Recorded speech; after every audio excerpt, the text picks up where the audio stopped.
台南市区主要干道之一的健康路段，车流量真大，加上路况无够，造成直行车容易因为倒弯塌掉的，甚至要正弯嘛容易发生事故。为了解决问题，和交通顺畅，中央甲地方合作开5200万进行偏心式倒弯的专用车道改善工程。该工程伫去年底有11个路口拢顺利完工，受到用路人高度肯定。这个改善很多，超级多的。这个就我个人开车而言，我觉得改善的非常多，很好。会影响到后面车子的动线，好像会比较容易打结。那现在多了这个左转的专用道之后呢，感觉开车起来也停起来比较顺畅，然后也比较安心一点。该工程背后大力争取的立委林俊凯，伊的幕僚马英委员的名做文章，发挥卡数推出好转就是现在创意扛棒，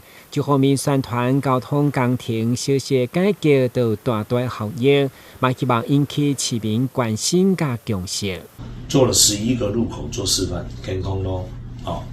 这个中华西路，未来还有西门路、甲金华路。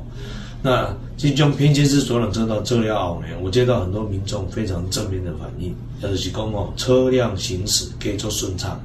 而且呢，左转的时候你不会塞住后面的车你后面的车也不会被你挡住然后呢，也不会卡到右边的车辆而且又变得比较安全所以我认为应该要推行到，推上到规个台南市去。这绝对会当增加行车的这个效率，一个安全。